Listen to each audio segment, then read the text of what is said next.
The secret of laughter lies in the laughing, not in the search for joy. It's a swallow winging on the wind, it's innocence in a boy.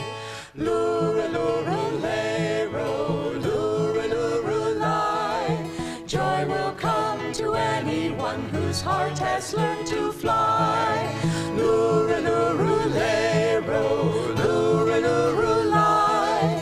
Joy will come to anyone whose heart has learned to fly. Joy in the singing, not in the song sung, welcome but never crave. If you think that laughter lies in things, to things you'll be but a slave.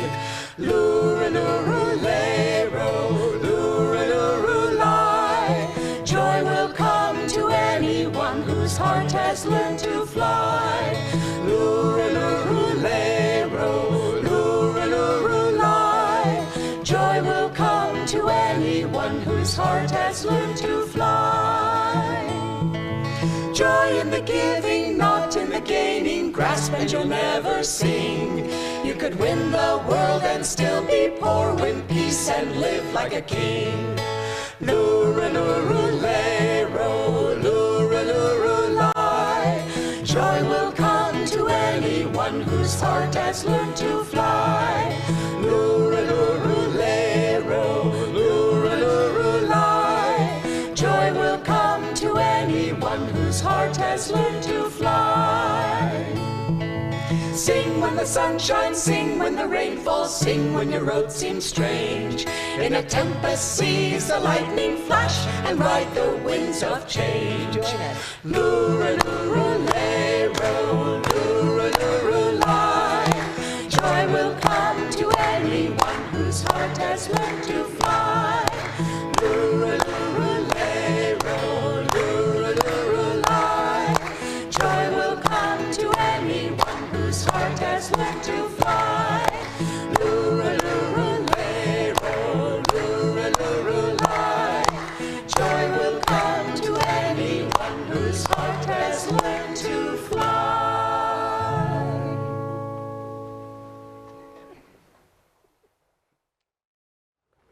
I'd like to welcome you all to Sunday service here at Ananda Village.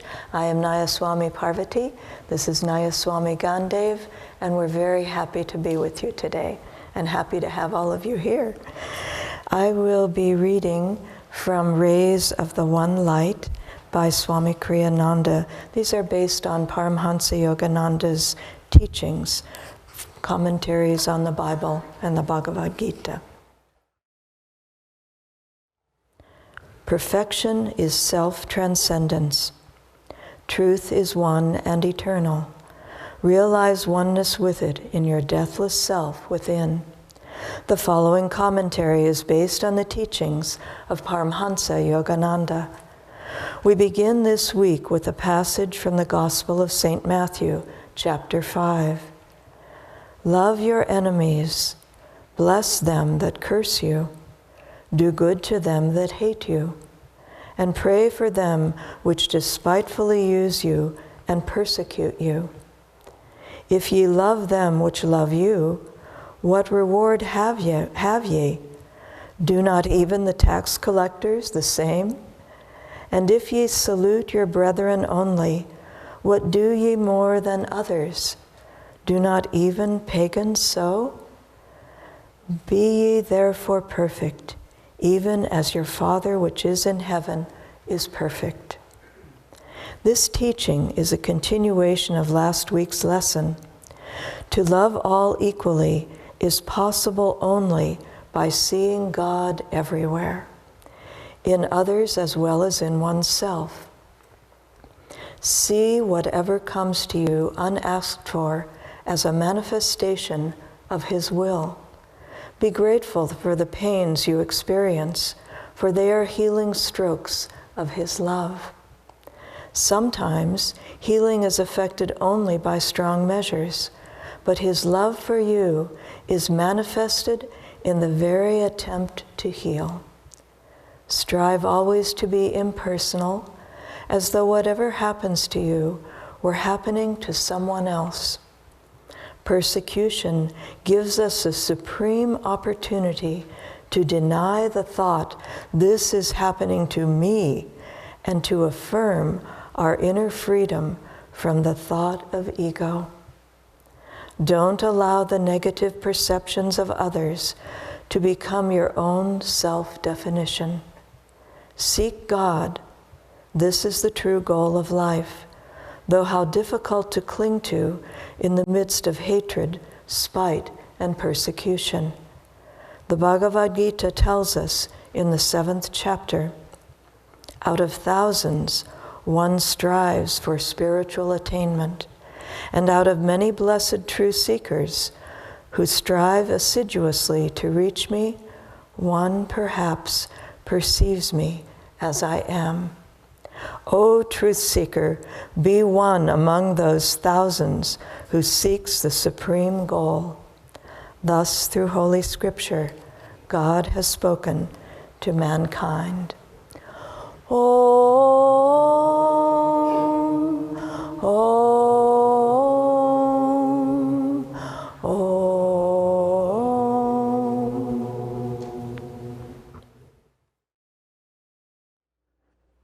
It's been wonderful these last few weeks to have some of our leaders from Ananda, India with us, Nayaswami Jaya, Nayaswami Devarshi, Nayaswami Dhyana, and today, one of our leaders from Ananda, Europa, Nayaswami Kirtani. Wonderful to have you here. I'd like to share a selection from Whispers from Eternity, Parvati Yogananda's book of poems and prayers. Actually, he didn't really like the word prayer very much. He felt that too many people have let it become beggary. And he preferred the term loving demand. He said that we should pray to God with love, but as a righteous demand, like a child to the parent, knowing that, of course this should come to me. This is my parent, I'm yours. So this book has many, many such wonderful loving demands, and I'd like to share one with you today that we don't often hear at Sunday service. I think because it's a little bit too much like what Jesus was saying in today's reading. It's a little hard to do, but we have to remember that this is a prayer, a loving demand for the strength to do what Jesus was telling us to do in today's reading. So this is titled, Teach me to use every dig of criticism to bring myself nearer to the fountain of goodness in me. Teach me to sport every scar of trials as a medal of thy chastisement, dusky at first, but now shining. Thy sacred hands were the giver, working through thy ever-just law. Let therefore every teardrop of sorrow caused by the actions of others wash away some hidden taint in my mind. Let every stroke of the pickaxe of wounding experience dig deeper and deeper into the soul of my understanding. Let every hurtful strike of circumstances into the soil of my comfort bring me nearer to the bubbling well of thy solace in my heart. Let every gash of others' hatred bring forth from me a loving cry for thy love. Let all my trails be antidotes for bitterness. All my trials be antidotes for bitterness to bring healing solace to my soul. Let others' unkindness inspire me to be more beautifully kind. Let their darkness not blind me too, but stimulate me to seek thy light. Let their harsh words remind me to use sweet words always. And let every breeze from stones of evil that are hurled at me intensify my inner fortitude, that I bless all with my goodness. Inspire me to be like a jasmine vine, which sheds flowers on those who administer axe blows to its roots. May I never fail to shower blossoms of help and forgiveness on all who try to cut me with their wickedness. The pickaxe of wounding experience.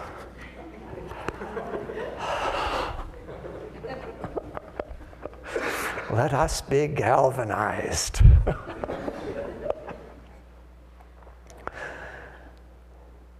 You know, this is a hard teaching. It's like in the Bible, another portion of the Bible where Jesus says to his disciples, you know, eat my flesh and drink my blood. And the Bible quotes disciples as saying, this is a hard teaching. And it goes on to say, and from that time many walked with him no more. And these are not easy things to do. They're not pleasant to contemplate, really. But what is experiencing the unpleasantness, it's the very thing that needs to go. It's the ego, our sense of identification with body and personality, thinking that is who I am. And so it's very, very appropriate that this reading from the Bible got paired with this reading from the Bhagavad Gita. Out of 1,000 one seeks me, out of 1,000 who seek me, perhaps one knows me as I am. Most people, when they hear of Jesus saying these things, or they hear this whisper from eternity from Paramahansa Yogananda, think, I think I'd like to be part of the 999, not the one who's really going to do the seeking, because after all, look at the odds. It's not just 1 in 1,000, but even out of that many ones like that, how few reach the goal. The odds are 1 in many millions. It really does take courage to walk the spiritual path with that level of commitment, with that level of determination. That's why I thought it was so lovely that the courage affirmation gets paired with this reading today. It's a perfect fit. And you know, all the masters experience the drop-off from the people who initially come to them to the people who are really going to be in it for the long haul. You know, when Master came to this country in 1920, I often just boggle at the thought of him coming in 1920 and what he encountered here. And yet he started very soon after he came, he started his barnstorming days where he would go throughout the country and give talks in many, many cities, and thousands of people would come. And after those, he would give free talks, free lectures, and then after that, he would stay in the city and give classes to go deeper into the topics. And one time in the city of Minneapolis, 5,000 people came to one of his lectures. That's not my picture of the 1920s. In America, my picture is flappers in the Charleston and raucous music and gangsters and prohibition futilely trying to hold it all together, but it's really sort of a country that's coming apart at the seams. And yet, thousands of people were going to spiritual classes given by an Indian guru. It's just amazing. And at this talk in Minneapolis where 5,000 people came, one of his disciples said to Yogananda, said, "Sir, this is marvelous." And Yogananda said calmly, "We'll be lucky if even 5 come to the classes after this." And in fact, that's the exact number that did come to the classes after that 5,000 person event Out of 1,000, one seeks me. Out of 5,000, 5 seek me. And this is what the masters have to see, and yet they hold strong. They don't hold back. Jesus didn't hold back. Jesus had multitudes there too. If you read the Sermon on the Mount, which is sort of the Bhagavad Gita of Christianity, really, it's the only place where the Jesus teachings are really presented in such a body as that. But if you read right before, he was being followed by multitudes, people coming from 100 miles away or more. And in those days, 100 miles was a long ways, a long way to travel. And yet, how many? How many stayed with him? Not many. Not many are in it for ready to have the pickaxe picking at them and yet stick with it. But this is what the Master saw, this is what Jesus saw, this is what all great masters see. And the other 999 certainly are helped in some way, but they're really here for the one. They're really here for the one or the ones who will stay with it to the end. Because the end, what is the end? As the title of the reading today says, it is perfection. It is self-transcendence. It's not making an ever more perfect ego. It is getting out of the ego altogether. And how are we going to do that? How? It seems impossible. And it seems like lifting yourself by your own bootstraps. And in fact, that's exactly why it's impossible for the ego to achieve perfection. Egoic perfection is a contradiction in terms. The only ego that's perfect is the ego that has gone away. And how is the ego going to go away? It's going to go away ultimately only by divine grace. We can't make it go away because the tools we use to make it go away are of the ego. It's divine grace alone that can do it. The Bhagavad Gita, Krishna says a number of times that it's only through my grace, speaking as God. It's only through my grace that you're going to be able to achieve the ultimate. There's a little section in the Mahabharata, of which the Bhagavad Gita is just the teeniest, tiniest slice. And for those of you who are not familiar with the Mahabharata, I'll just briefly say that it's the most beloved spiritual epic of the Indian spiritual tradition. And it's the story of conflict between two sets of cousins over a kingdom. It's all allegory, although it's based on actual history. It's very thinly based on history, that really it's a spiritual allegory of our own quest for happiness. And like in any conflict, there are good guys and there are bad guys. And the good guys symbolize our positive qualities, the bad guys our negative qualities, and they're fighting to rule the kingdom of happiness within us. Krishna, God, the Guru, is on the side of the good guys. And in this particular part I'd like to highlight just for a very brief moment is one that many people are not so familiar with, but it's after this great war has reached its conclusion. The last bad guy, the main bad guy, has fallen. He's mortally wounded, but he's still alive, lying on the earth. And the good guys, the 5 Pandava brothers and Krishna, gather around him, altogether feeling pretty good about what's happened, that the war has been won, and the good guys won it. And at one point, the bad guy, because he's still alive and he's a bad guy,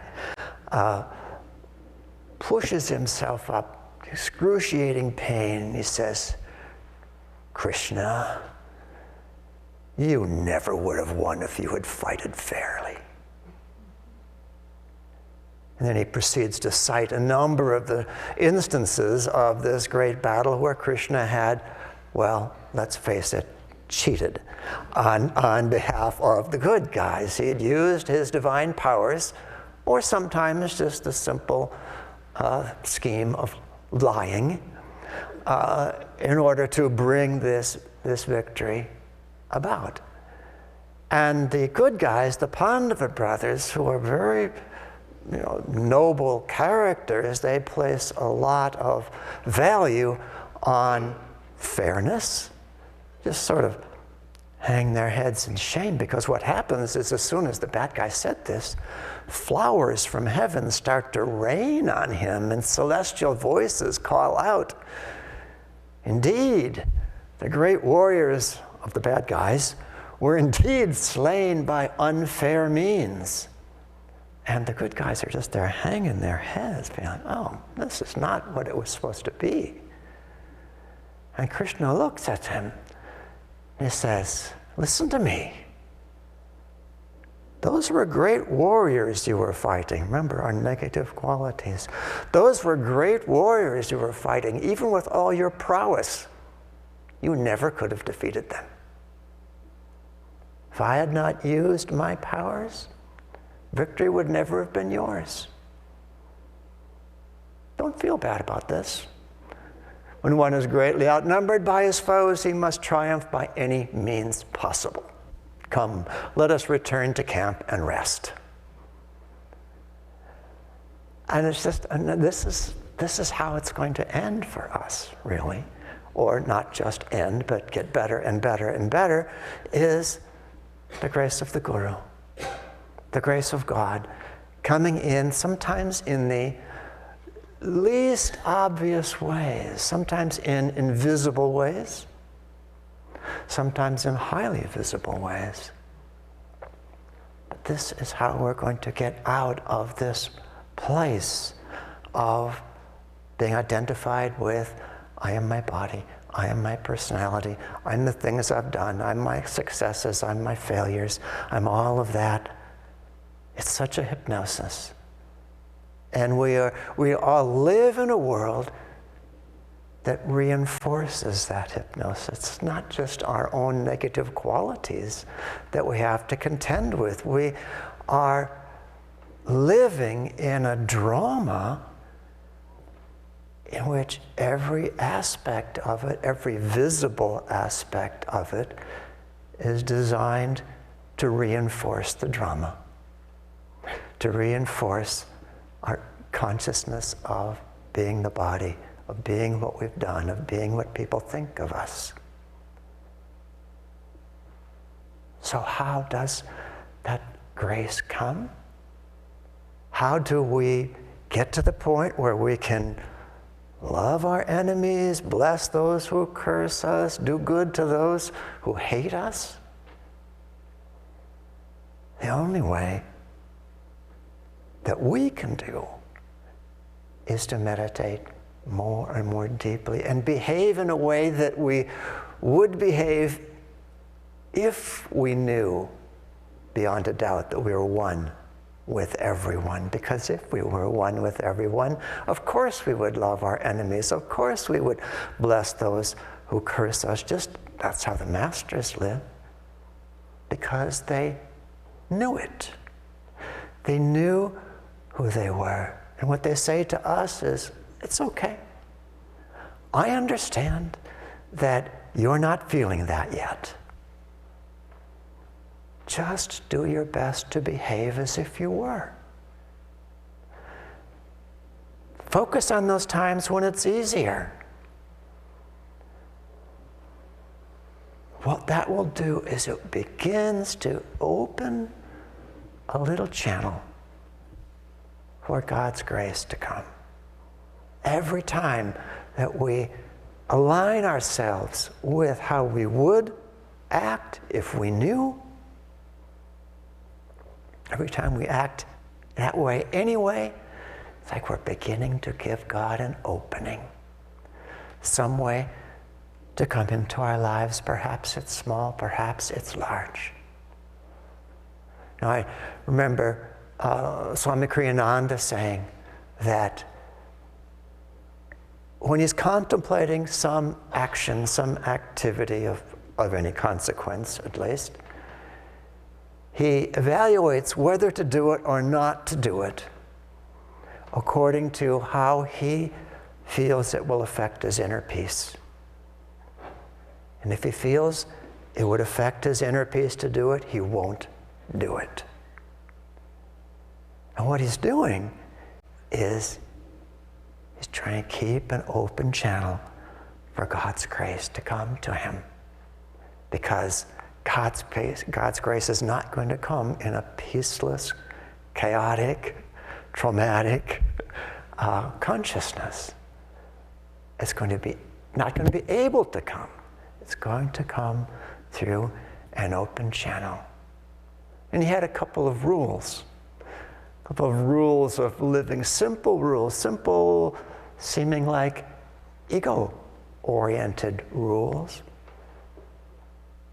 One of them was that he would never pray for himself. He absolutely refused to pray for himself.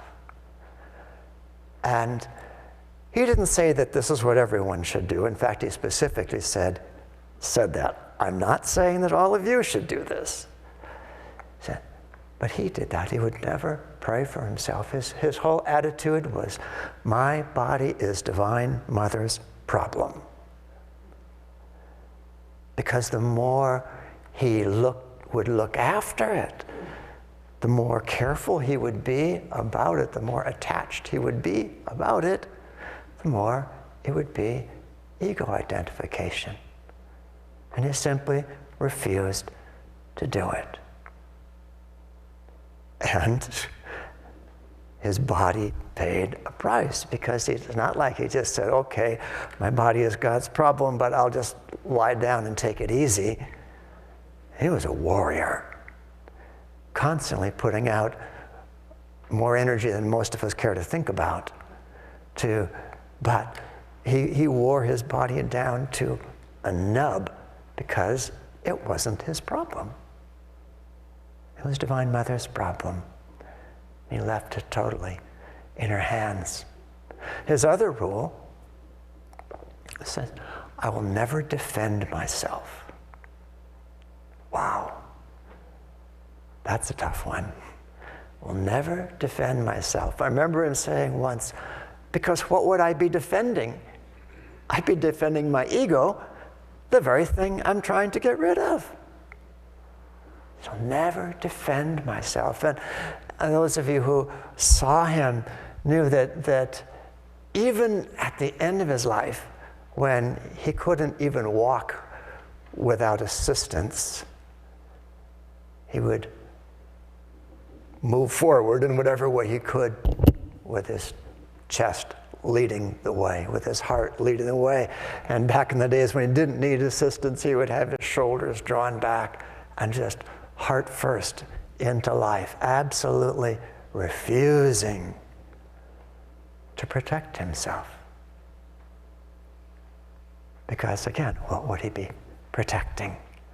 It was so inspiring, because here are a couple of things that, okay, they're not easy to do, but we can at least relate to them. And he gave a large number of things like this in a book called Sadhu Beware. Many, many keys to let go of the ego, not as a practice of self-mortification, but as a practice of opening up a channel for God's grace to flow in our lives, so that we can actually love our enemies, not because we're doing it as a spiritual practice, but because of what we're experiencing them as our very own self. And that's a whole different thing. to actually be experiencing it, then we take these little steps, whatever little steps we can toward it, sometimes with just the smallest request for God to flow through us. God, help me open up to this person. Help me open up to this circumstance. Help me not push it away, but invite it. Like that whisper from eternity of Parvati Yogananda. He was inviting these difficulties into our lives, welcoming them into our lives. Because if we do it consciously, if we do it intentionally, we can put a lot more energy into it. There isn't a part of us that's intellectually accepting it, but viscerally pushing it away. Not an easy practice. Not an easy practice. And one of my favorite stories of someone inviting in the presence of a very difficult circumstance, inviting God in, is a very simple little vignette from the life of Corrie ten Boom. She lived in Holland during the Second World War. Her family was a Christian family, and they were engaged in the highly illegal practice of sheltering Jews from the Nazis. And they succeeded for quite some time, but like so many others who were sheltering Jews from the Nazis, they were discovered and put in concentration camps. And she spent a good deal of time in concentration camp, along with her sister, for as long as her sister survived. Her sister did not make it to the end of the war. But after the war was over, they were very, very strong Christians, and they had practiced diligently their faith in the concentration camp. And after the war was over, Corrie traveled around the world speaking of faith in God, faith in Jesus. And one time, she was speaking to a group of people, and she saw in the back of the room one of the guards from the concentration camp. And of course, what would that do to you? I mean, here's the most horrible experience, probably more horrible than any of us can imagine. And there she is, seeing him, who was sort of a symbol of all that. And here she was talking about God's forgiveness. How God would forgive anyone for anything. After the talk, many people would come up to her just to greet her, to shake her hand. And at one point, she saw in the line of people she was waiting for, that's right, the former guard from the concentration camp, coming toward her, minute by minute, getting nearer. He was going to want to shake her hand. And he finally came to her, finally got to her, and he said, I'm so happy that God will forgive me for what I've done. I just thank you so much. And then he said, can you forgive me? And Corrie was quite sure she could not. Totally understandable. But she had the faith, she had the connection to think inside, no, I can't forgive him, but Jesus, you can forgive him through me. And she grasped his hand. And she said she felt a power, a love, moving through her into this man, a forgiveness. And the man felt it, too. There she was in this something the ego cannot possibly do. But we don't have to worry about what the ego can or cannot do. All we have to think about is what God can do. What God can do through us if we will just open up, if we will just not be passively open, invite. Not just politely invite, lovingly demand. God, you need to come into this circumstance. You need to come through me into this circumstance. Help lift me out of thinking that this is all about the little me. Help me to know that it's all about the big you, and that that big you is also my reality. May we all feel that more and more in our lives. God bless you.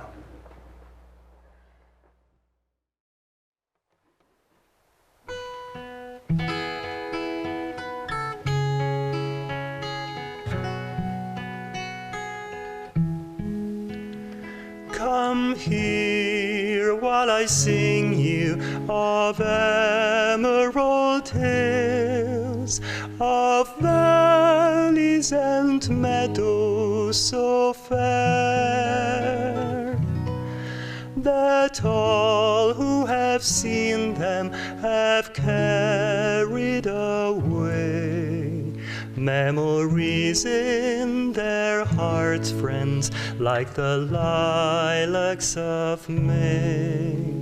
Oh, my song is the story of the lilacs of May. My song is the story of deer on the hill, of larks that soar seeking the sun, of nightingales lifting the curtain of night, as with music they bring down heaven's blessing of light. Oh, my song is the story of God's blessing of light.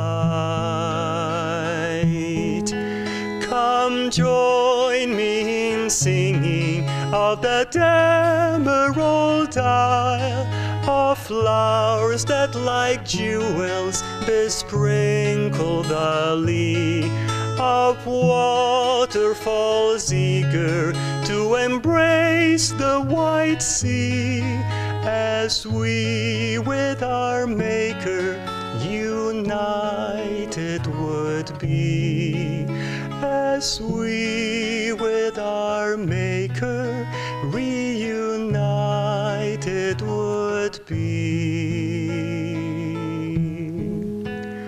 Come here while I sing you of emerald hills, of valleys and meadows so fair, that all who have seen them have carried away memories in their hearts, friends, like the lilacs of May. Oh, my song is the story of the lilacs of May.